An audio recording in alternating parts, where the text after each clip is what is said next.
Hey everybody, Rob from Karma Comment Chameleon coming at you today with a couple of ProRevenge stories. First one, professor tries to dismiss a student for her visual impairment. Student makes sure professor sees the door. Let's jump right in. Check out my new channel, CanadianRob's Workshop, link in the description down below. This story was told to me by a close friend of mine named Rebecca, shortly after our 4th year of college. Rebecca was a very hard-working student who took her education very seriously, with aspirations for medical school. Paired with the fact that we both attended one of the top schools in the country, school life was difficult at best and downright hellish at worst. All this said, Rebecca also had a condition called achromatopsia, which impacted her vision severely, making it painful for her to see in brightly lit classrooms, diminished her eyesight to only within a few feet away, and left her with complete color blindness. Despite all of this, she was a stellar student, averaging an almost 4.0 GPA due to her amazing attitude and insane work ethic. In general, professors at our school were very accommodating. As our school has an accessibility mandate they were legally required to enforce, ensuring that students with varying disabilities were adequately accommodated. Failing to do so can result in legal action against the school if the student can provide evidence that their accommodations have been denied. Now, in our second last semester, Rebecca had 5 courses left, 4 of which were bird courses, but the 5th being known to be exceedingly difficult. Vertebrate endocrinology, I think. Needless to say, she took the course as it was a prerequisite for her specialization. All was well until she showed up to the first lecture. In previous years, the class was taught by our fantastic department head who'd retired as of that year. Instead, this year's class was taught by a young 30-something associate professor. Associate professor went through their spiel and let the class off early, after which Rebecca went up to give her accommodations, which consisted of printed lecture slides in size 30-point font, high contrast diagrams for viewing, and an audio recording of the lecture, which she has her own personal recorder for. All other professors had no problems with this and were always willing to accommodate. Associate professor, however, had an ego of sorts, believing that the research they were working on was something of cutting edge in their field, and denied Rebecca's accommodation certificate, stating that providing copies of the lecture to her could open her research to academic theft. She pressed and told her flat out there was no risk of that, as she would sign an NDA or anything if needed, but the associate professor doubled down and told her no.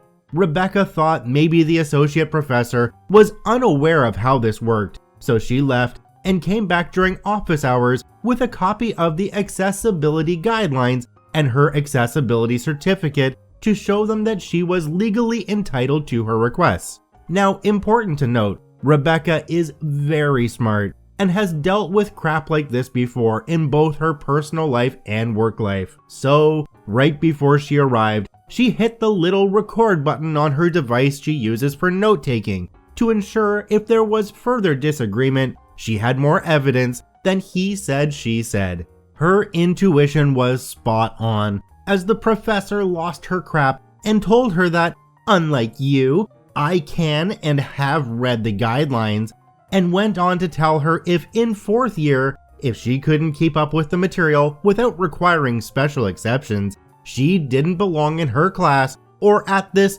prestigious institution. Rebecca held her composure and informed them again of the accommodations she was requesting, her ability to sign an NDA if she so chose, and that if they had read the guidelines, they'd understand that what they are doing is illegal and could leave the college at legal liability.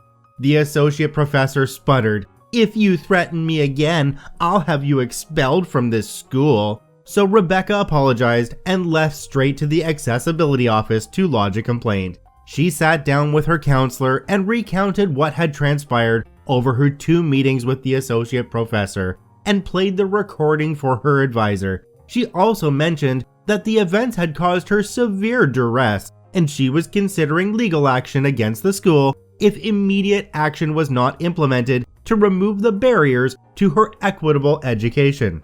The counselor immediately brought this up to the dean, who brought this to the vice provost, who assembled a tribunal and informed the associate professor they had received a complaint by a student regarding discrimination within the classroom. Tribunal took place at the end of the week, with the dean, professor's new department head, vice provost chair, and other members at large representing the panel. Rebecca was sitting in the room during the hearing, quietly, while the associate professor went up to the chair. Associate professor immediately started to lie and tried to spin it that Rebecca was asking for sample midterms and finals because she was struggling with the first week's content. Needless to say, the panel didn't even call Rebecca up to testify. Instead, they played out the recording Rebecca had taken, and after finishing, the associate professor had nothing. Then they screamed that the evidence was illegal as they had not been given prior consent before the recording had occurred. The chair told them that, 1, if you had read the law, you'd know that is not how it works here, and 2, if that is your only defense, the college is firing you for malicious breach of contract, openly admitting to leaving the college open to a human rights lawsuit and abusing their position of authority to bully and intimidate a student. Given our school's reputation, getting fired is lethal to a budding researcher's future career. Associate professor screamed and started swearing at the panel, Rebecca, and anyone else in the room before security escorted her to her office. That was the last time she was allowed in the office of this college or any other as far as I'm aware.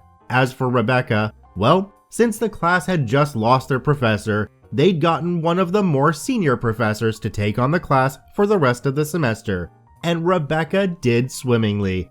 As of date, she's finishing her residency as a dermatologist, and I could not be more proud of her. A couple of notes to make here. If a professor didn't want their research being recorded, then why would they be teaching it to a full classroom of students? Come on. Also, this professor should know about accessibility guidelines. They were just being an idiot.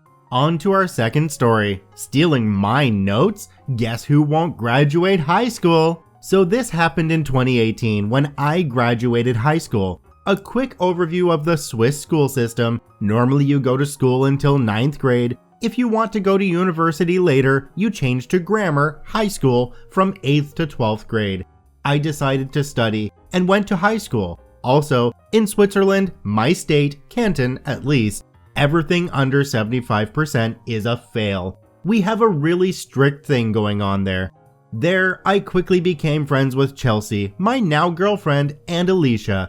Alicia is the kind of person that is funny if you don't have to have her around too much. She is always the victim. She can only talk about herself, etc. But if you spend too much time with her, you are a mess. She is also never responsible for things happening to her because she grew up in the foster care system, whatever. So this happened about 2 months before our finals. Now, graduating means passing the finals, obviously, but not only them, the finals are half of your eventual grade. The other half is your last report card.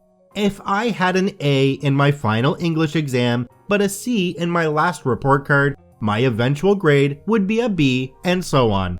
Alicia really struggled with that because her last report card wasn't that good. She had to excel in most of the subjects to graduate, so you would think she'd write as many notes as possible and study pretty early, right?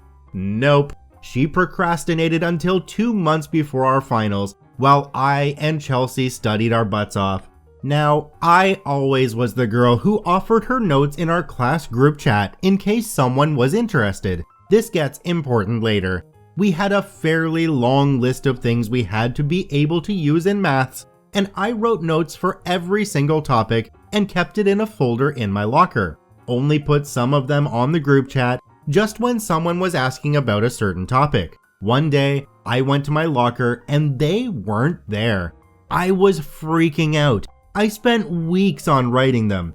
I looked for them for an entire week and had approximately 3 panic attacks because I thought I wouldn't pass now and had to do all of it again. That's when Alicia casually told me that she took them the other day when I asked her to get a book from my locker. She actually hadn't planned to tell me at all because it's not like you need them anyway. You had them long enough. If you didn't make copies, it's not my fault. The blatant entitlement was enough for me to come up with a plan. A vicious plan. Not only had she stolen my notes, if I hadn't bothered her so much with it, she wouldn't have even told me she had taken them. She was only a high school friend anyway, and I knew I'd never do anything with her again once we graduated, so frankly, I didn't give a single crap about what would happen to her. Her entitled, self-centered way was enough for me to finally burst. I apologize for making drama. It's okay, you're just like that sometimes. I was about to lose it, and just continued my school day. Now, Alicia kept calling me about notes, etc. Even before that, especially my notes for various books. She'd chosen the same books, so she didn't have to study extra. I started to give her a wrong analysis and started to fake notes. Obvious enough to figure out they were wrong if she'd think herself, but not too obvious. If she'd read the books, she'd know it's bullcrap. I did the same with our English books and French. She already had my math notes, so I couldn't fake those, but I could fake German, French, English, chemistry, physics, and psychology. Now, after I invested so much time in faking notes, I watched it all go down a day before graduation. We went into a pub with our teacher to watch a football game I don't even remember, and she distributed our results. I passed with a 5.38. In Switzerland, the grades are from 1 to 6. 6 is best, so about an A. And Alicia went pale, 3.21 D-. She had failed all of her classes but maths and psychology. Oops.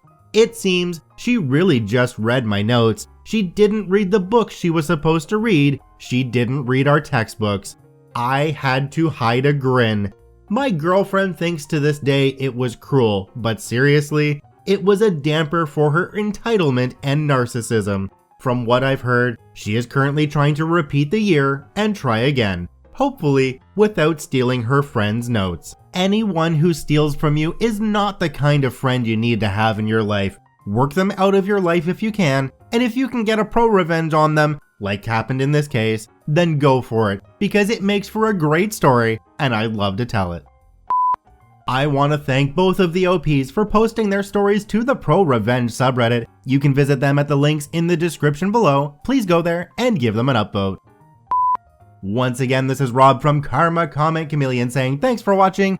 If you enjoyed the video, please hit that subscribe button, drop a like, and share it with your friends, and we'll see you in the next one.